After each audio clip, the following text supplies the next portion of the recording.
Group 1 పరీక్షలపై Telangana high court కీలక తీర్పును వెల్లడించింది. రీవాల్యుయేషన్ జరిపించాలని మంగళవారం ఆదేశించింది. ఈ క్రమంలో గతంలో ప్రకటించిన ర్యాంకులను రద్దు చేయగా ఇప్పటికే సర్టిఫికేట్ వెరిఫికేషన్ అయిన అభ్యర్థులకు చుక్కెదురైనట్లయింది. గ్రూప్ 1 వాల్యుయేషన్లో అవకతవకలు జరిగాయని పరీక్షలను రద్దు చేయాలని కోరుతూ కూడా కొందరు ఇప్పటికే ఎంపిక ప్రక్రియ పూర్తయి ఉత్తర్వుల దశలో ఉన్న పరీక్షలను రద్దు చేయరాదంటూ మరికొంతమంది అభ్యర్థులు కూడా వేరువేరుగా పిటిషన్లు దాఖలు చేశారు. ఈ విధంగా కూడా కోర్టులో 2 రకాల పిటిషన్లు దాఖలయ్యాయి. కొంతమంది రద్దు చేయాలంటూ, లేదు మరికొంతమంది రద్దు చేయొద్దు, ఇప్పటికే కూడా స్క్రీనింగ్ ప్రాసెస్ అవుతుందంటూ కూడా వాళ్ళు 2 పిటిషన్లు వేశారు. అయితే వీటన్నిటిని ఒక్కటిగా చేపట్టి కూడా హైకోర్టు విచారించింది. జూలై 7న వాదనలు ముగిశాయి. ఇంకా దీంతో తీర్పును రిజర్వ్ చేసింది. ఈ క్రమంలో ఇప్పటికే గ్రూప్ 1 పరీక్షల ఎంపిక ప్రక్రియ పూర్తయినప్పటికీ హైకోర్టులో కేసు విచారణ దృష్ట్యా కమిషన్ నియామక ఉత్తర్వులను జారీ చేయలేదు. ఇక ఈలోపు రీవాల్యుయేషన్కు ఆదేశిస్తూ జస్టిస్ నామవరపు రాజేశ్వరరావు తమ తీర్పును వెల్లడించారు. ఇక అవకతవకలకు తావు లేకుండా రీవాల్యుయేషన్ జరిపించాలని ఈ సందర్భంగా రిక్రూట్మెంట్ బోర్డును హైకోర్టు ఆదేశించింది. సో ఈ విధంగా కూడా గ్రూప్ 1 మెయిన్స్ మీద కూడా ఇప్పుడు హైకోర్టు సంచలన తీర్పును వెలువరించింది. మరి ఎటువంటి వాదోపవాదనలు జరిగాయి ఏంటి అనేది, ఏ అంశాలని కన్సిడరేషన్లోకి తీసుకొని ఇటువంటి తీర్పు వెలువరించడం జరిగిందనే అంశాలని ఇప్పుడు మా ప్రతినిధి క్రాంతితో మాట్లాడి తెలుసుకుందాం. క్రాంతి, ఏ అంశాలని పరిగణలోకి తీసుకొని ఈ తీర్పు వెలువరించడం జరిగింది?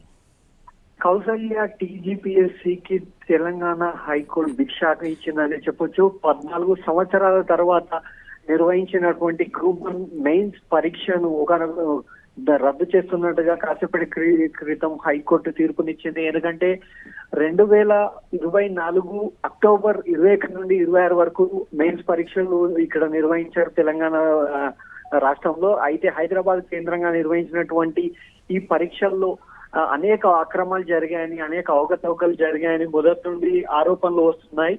సో ఈ నేపథ్యంలో సుమారు 18 కేసులు హైకోర్టులో ఫైల్ అయ్యాయి. గ్రూప్ 1 ఎగ్జామ్ రద్దు చేయాలని, కొంతమంది గ్రూప్ 1 ఎగ్జామ్ లో మెయిన్స్ ఎగ్జామ్ లో పారదర్శకంగా జరగలేదని, అనేక అక్రమాలు జరిగాయని, కొన్ని సెంటర్స్ లో అయితే ఏకంగా ఒక మాల్ ప్రాక్టీస్ జరిగింది అనేటువంటి ఒక కామెంట్స్ తో, ఆరోపణలతో ఈ కేసులన్నీ నమోదయ్యాయి. ఈ నేపథ్యంలో సుదీర్ఘ విచారణ అనంతరం ఈ రోజు తీర్పు వెలువడింది. జస్టిస్ నామవరపు రాజేశ్వరరావు సంచలన తీర్పు ఇచ్చారని చెప్పుకోవచ్చు. ముఖ్యంగా తెలుగు మీడియం అభ్యర్థులు 563 పోస్టుల్లో ఇప్పటి వరకు 2025 మార్చిలో టీజీపీఎస్సీ 1:1 సర్టిఫికేట్ వెరిఫికేషన్ కోసం లిస్టు రిలీజ్ చేసింది. ఈ లిస్టులో 91% అంటే 563 పోస్టుల్లో 508 మంది ఇంగ్లీష్ మీడియం సంబంధించినటువంటి అభ్యర్థులే సెలెక్ట్ కావడం ఇక్కడ చాలా వివాదాస్పదమైంది. అంతేకాకుండా గ్రూప్ 1 అనేటువంటిది ఒక అత్యంత కీలకమైనటువంటి పరీక్ష. యూపీఎస్సీ నిర్వహించేటువంటి సివిల్స్ తర్వాత రాష్ట్ర స్థాయిలో సివిల్స్ లాంటి ఒక గొప్ప పరీక్ష. ఇలాంటి పరీక్షలో ముఖ్యంగా మెయిన్స్ లో అనలిటికల్ స్కిల్స్ ఉండాలి.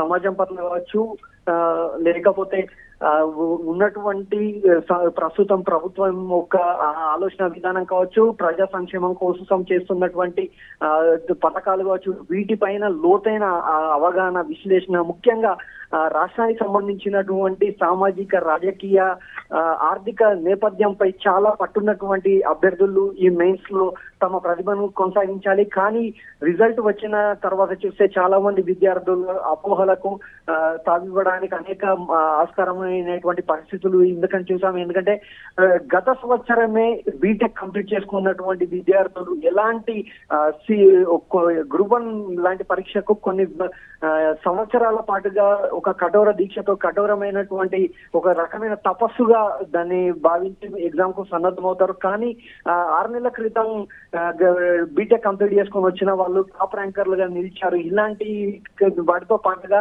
ఇంగ్లీష్ మీడియం, ఎందుకంటే ఎనలిటికల్ స్కిల్స్ అనేటువంటివి ఎవరు కానీ మాతృభాషలోనే ఉంటాయనేది అందరికీ తెలిసిన రహస్యమే. కానీ ఇక్కడ నిర్వహించినటువంటి పరీక్షలో 500 పైచిలకు అభ్యర్థులు కేవలం ఇంగ్లీష్ మీడియం నుండి సెలెక్ట్ కావడం అనేటువంటిది కూడా ఇక్కడ వివాదాస్పదమైన. ఇక అన్నిటికన్నా ముఖ్యంగా కోటి ఉమెన్స్ కాలేజ్ లో నిర్వహించినటువంటి 2 సెంటర్లు 17-18 సెంటర్స్ నుంచి మొత్తం ఎంపికైన మహిళా అభ్యర్థుల్లో 70% మంది ఆ 2 సెంటర్ల నుండి సెలెక్ట్ కావడం, టాపర్లు అందరూ కూడా 2-3 సెంటర్స్ నుండే ఉండడం, ఇలాంటి కారణాలు, అనేక కారణాలు ఈ గ్రూప్ 1 మెయిన్స్ పైన ఉండేటువంటి పారదర్శకతను ప్రశ్నించాయి. ఈ నేపథ్యంలోనే సుదీర్ఘ విచారణ అనంతరం ఈ తీర్పు వెలువడిందని చెప్పొచ్చు. మొత్తానికి ఇప్పుడున్నటువంటి సమాచారం ప్రకారం తీర్పులో స్పష్టంగా జస్టిస్ నామవరపు రాజేశ్వరరావు ఏం చెప్పారంటే 8 వారాల్లో రివాల్యుయేషన్ చేయాలి, లేని పక్షంలో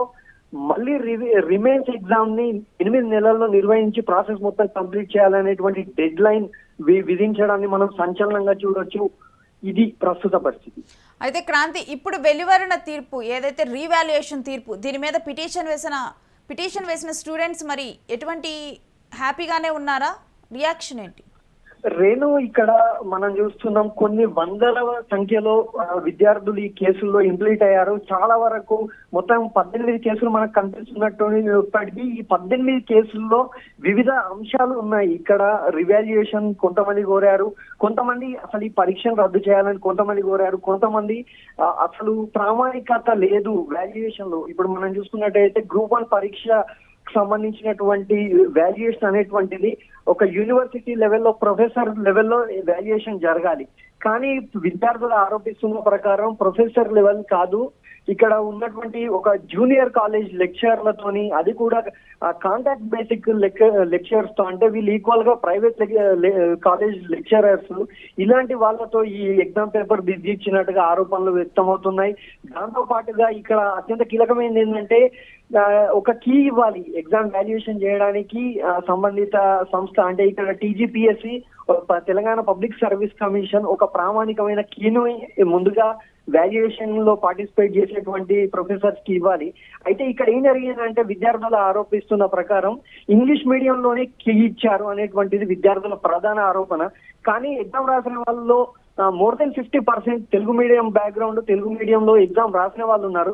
కానీ తెలుగు మీడియం కు సంబంధించి ఎట్లాంటి కీ ఇవ్వలేదని, తెలుగు మీడియంతో పాటుగా ఉర్దూ మీడియం సంబంధించినటువంటి అభ్యర్థులు కూడా గ్రూప్ 1 మెయిన్స్ రాశారు. కానీ ఇంగ్లీష్ మీడియంలో రెడీ చేసినటువంటి కీనే తెలుగు మీడియం కి, ఉర్దూ మీడియం దిద్దే వాళ్ళకు కూడా, పేపర్ వాల్యుయేషన్ చేసే వాళ్ళకు కూడా ఇచ్చినట్టుగా, వాటి ఆధారంగానే మార్క్స్ వేసినట్టుగా కూడా ఇక్కడ ఆరోపణలు వ్యక్తమవుతున్నాయి. దీంతో పాటుగా ప్రధాన ఆరోపణలు ఏంటంటే వాల్యుయేషన్ లో కొంతమందికి తమకు కావాలనుకున్న వాళ్లకు కొంత సెంటర్, అంటే ఎప్పుడు కానీ గ్రూప్ 1 ప్రిలిమ్స్ మెయిన్స్ 2 దశల్లో ఎగ్జామ్ ఉంటుంది. గ్రూప్ 1 లాంటి ఎగ్జామ్ కి ప్రిలిమ్స్ లో ఏ హాల్ టికెట్ నెంబర్ అయితే ఉంటుందో మెయిన్స్ కి కూడా అదే హాల్ టికెట్ నెంబర్ తో అటెండ్ కావాలి. ఇదే ప్యాటర్న్ ని ఇటు యూపీపీఎస్సీ సివిల్స్ ఎగ్జామ్ లో నిర్వహిస్తుంది. దాంతో పాటుగా ఇక్కడ తెలంగాణ ప్రభుత్వంలో వచ్చి రాష్ట్ర ప్రభుత్వం నిర్వహించేటువంటి పోలీస్ రిక్రూట్మెంట్ బోర్డు కూడా ఇదే విధానాన్ని అనుసరిస్తుంది. కానీ టీజీపీఎస్సీ మాత్రం ఇక్కడ కొన్ని అవకతవకలు పాల్పడాలనే ఉద్దేశంతోనే గ్రూప్ 1 ప్రిలిమ్స్ లో ఒక హాల్ టికెట్, మెయిన్స్ లో మరొక హాల్ టికెట్ ఇచ్చినట్టుగా ఆరోపణలు వ్యక్తమయ్యాయి. ఈ కారణంగానే ఈ గ్రూప్ 1 మెయిన్స్ ని రద్దు చేయాలి, గ్రూప్ 1 లో అనేక అక్రమాలు జరిగాయి కాబట్టి దీన్ని రివాల్యుయేట్ చేయడమా లేదా పూర్తిగా ఎగ్జామ్ రద్దు చేయడమా చేయాలనేటువంటి ప్రధాన డిమాండ్ తో అభ్యర్థులైతే హైకోర్టును ఆశ్రయించారు. సుదీర్ఘ కాలం, దాదాపు మార్చిలో గ్రూప్ 1 మెయిన్స్ కి సంబంధించినటువంటి 1:1 లిస్ట్ వచ్చింది. అప్పటి నుండి జూన్ ఎండ్ ఆఫ్ జూలై వరకు కూడా సుదీర్ఘ వాదనలు జరిగాయి. ఈ వాదనలన్నింటినీ పరిగణలోకి తీసుకున్నటువంటి కోర్టు 2 నెలలుగా తన తీర్పును రిజర్వ్ చేసింది. ఈ తీర్పుపై వేలాది మంది అభ్యర్థులు, సుమారు 23,000 మంది అభ్యర్థులు దీనిపైన చాలా ఆసక్తితో ఎదురు చూస్తున్నారు. ఈ క్రమంలోనే ఈ రోజు దీనికి సంబంధించినటువంటి మెయిన్స్ కి సంబంధించినటువంటి తీర్పు వచ్చింది. ఈ తీర్పులో కూడా చాలా స్పష్టంగా అక్రమాలు జరిగాయి. ప్రభుత్వం టీజీపీఎస్సీ సరైన పద్ధతిలో, సరైన విధానం ద్వారా ఎగ్జామ్ కండక్ట్ చేయలేదు అనేటువంటిది తీర్పులో స్పష్టమవుతుంది. అన్నిటికన్నా ముఖ్యంగా 8 వారాల్లో రివాల్యుయేషన్ చేయాలి ప్రామాణికంగా. ఏదైతే ఇంతకుముందు మనం చెప్పుకున్నామో ఇంగ్లీష్ మీడియంలోనే కాకుండా తెలుగు మీడియం కి, ఉర్దూ మీడియం కి కూడా సపరేట్ కీస్ పెట్టి ఒక ప్రొఫెసర్ స్థాయి వ్యక్తులతో వాటిని వాల్యుయేషన్ చేయాలి. అనంతరమే రిజల్ట్ ప్రకటించాలి. ఈ రిజల్ట్ ని కూడా, ఈ ప్రక్రియ మొత్తం కూడా 8 వారాల్లో కంప్లీట్ చేయాలి. ఒకవేళ కనుక 8 వారాల్లో ఇదంతా సాధ్యం కాకపోయినట్టయితే రిమైన్స్ మళ్ళీ మెయిన్స్ ఎగ్జామ్ ని నిర్వహించి దాన్ని కూడా సరైన పద్ధతిలోనే ఎగ్జామ్స్ నిర్వహించాలి. ఫలితాలు 8 నెలల్లో ఫలితాలు రిలీజ్ చేయాలి అని చెప్పేటువంటి ఒక గడువునైతే డెడ్ లైన్ విధించింది. ఒకవేళ ఇంకా మళ్ళీ ఇలాంటి అవకతవకలు ఇలాంటి తప్పే కనుక పునరావృతం అయితే మళ్ళీ ఈ ఎగ్జామ్ ను మళ్ళీ రద్దు చేస్తామనేటువంటి ఒక హెచ్చరికను కూడా జస్టిస్ రామవరపు రాజేశ్వరరావు తన తీర్పులో వెలువరించారు. అయితే క్రాంతి ఇక్కడ అంటే చూడాల్సిన మరో అంశం ఏంటంటే మాల్ ప్రాక్టీసింగ్ జరిగింది అని చెప్పి కొంతమంది పిటిషన్ వేశారు.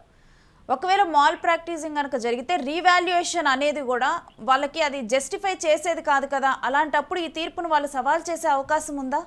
ఎస్ రేణు, ఇక్కడ మనం ఇంతకుముందు చెప్పుకున్నట్టుగా ఉంటే కోటి ఉమెన్స్ కాలేజ్ లో నిర్వహించినటువంటి పరీక్షల్లో మొత్తం ఒక 2000 మంది మహిళా అభ్యర్థులు పార్టిసిపేట్ అయ్యారు, అక్కడ ఎగ్జామ్ రాశారు. అయితే తక్కువ వేజుల్లోనే ముఖ్యంగా 1-2 క్లాసుల్లో ఉన్నటువంటి పక్కన ఉన్నటువంటి అభ్యర్థులు కావచ్చు, వాళ్ళు రిజల్ట్ ఇప్పుడు ఈ మార్చిలో ప్రకటించినటువంటి 1:1 రిజల్ట్ ఏదైతే ఉందో ఆ రిజల్ట్ లో ఉన్న సెలెక్ట్ అయిన మొత్తం మహిళా అభ్యర్థుల్లో 60 to 70% కేవలం ఆ కోటి ఉమెన్స్ కాలేజ్ కు సంబంధించినటువంటి సెంటర్ నుంచి సెలెక్ట్ అయ్యారు. అదే కాకుండా కాంగ్రెస్ పార్టీకి సంబంధించినటువంటి ఒక ముఖ్య నాయకుడి కోడలు సంబంధిత రిజర్వేషన్ లో టాప్ ర్యాంక్ స్కోర్ చేసినట్టుగా కూడా ఆరోపణలు వ్యక్తమయ్యాయి.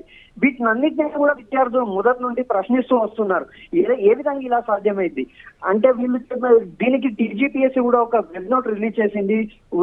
కోటి ఉమెన్స్ కాలేజ్ అనేటువంటిది మహిళలకు సంబంధించింది, అక్కడ పురుషులకు ప్రవేశం ఉండదు, ఆ కారణంగానే మేము అందులో సెంటర్ నిర్వహించలేదు, పురుష అభ్యర్థులకు అవకాశం కల్పించలేదు అనేటువంటి ఒక వాదన అయితే హైకోర్టు ముందుంచారు.